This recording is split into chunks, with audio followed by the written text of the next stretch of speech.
अस्सलामुअलैकुम। What wise की जानिब से अर्थिंग से मुतल्लिक पहली वीडियो में खुश आमदीद। अर्थिंग सिस्टम्स क्या होते हैं?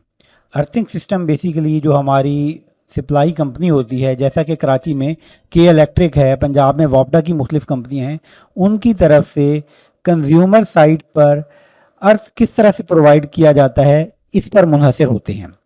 पाकिस्तान में ज़्यादातर जगहों पर टीटी नेटवर्क है। ये टीटी नेटवर्क क्या है, हम इस पर भी आते हैं और बाकी कौन से नेटवर्क हैं इनकी भी बात करते हैं।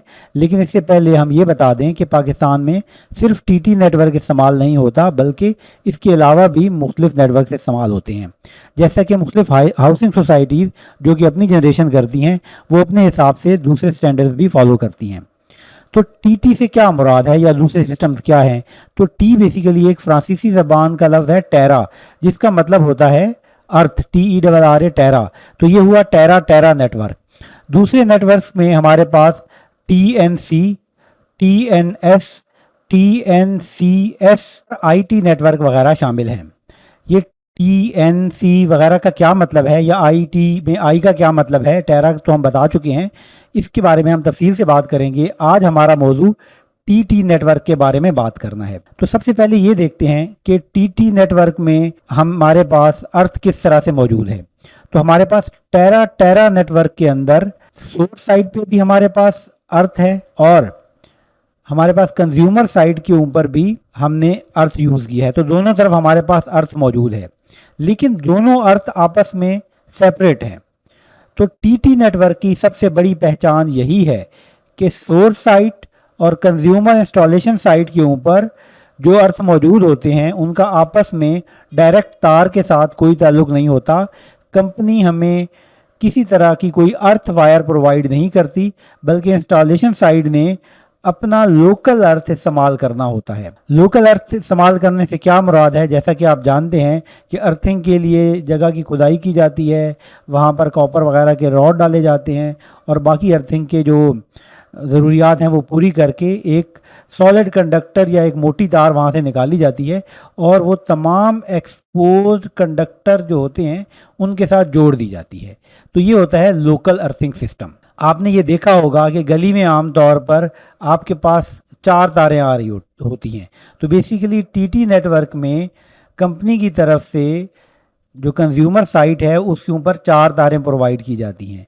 उनमें 3 तो फेज़ होते हैं और एक हमारे पास न्यूट्रल होता है।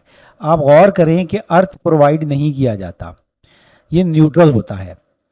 इसीलिए किसी तार के ऊपर PE या PEN नहीं लिखा होता, बल्कि ये एक आम न्यूट्रल की तार होती है।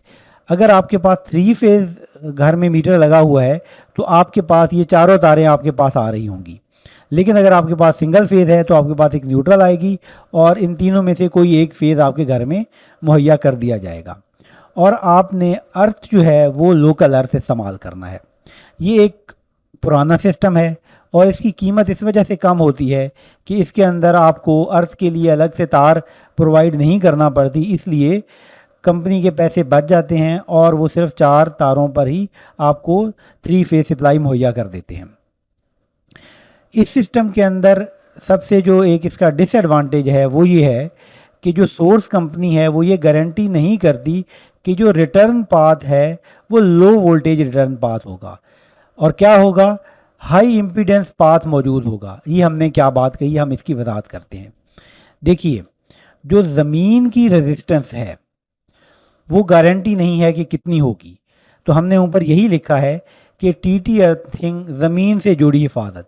तो इसमें जो हिफाजत हो रही है उसकी सबसे बड़ी जो गारंटी है वो ज़मीन की रेजिस्टेंस है। अब ज़मीन की रेजिस्टेंस अगर कम होगी तो बेहतर हिफाजत होगी। इस बात से क्या मुराद है? देखिए, जब हमारे पास कोई ग्राउंड फॉल्ट आता है, इस बात को इस तरह से समझें कि हमारे पास एक कोई मोटर है, फ़र्ज़ किया, उस मोटर के साथ उस मोटर की जो बॉडी है, कंडक्टर बॉडी है, उसके साथ कोई फेज़ जुड़ जाता है। तो जैसे ही कोई बंदा उस फेज़ को हाथ लगाएगा तो उसको शॉक लगेगा। तो इसकी प्रोटेक्शन के लिए क्या मैकेनिज़्म है? तो क्या जैसे ही फेज़ जुड़ेगा तो ब्रेकर को ट्रिप कर जाना चाहिए? तो ब्रेकर इस सिस्टम के अंदर ट्रिप करने के चांसेस बहुत कम हैं। उसकी वजह यह है कि जो इसमें से करंट गुजरेगा वो कम होगा। कम क्यों होगा? यानी कि आप ये देखें कि पाथ क्या बना कि आपके पास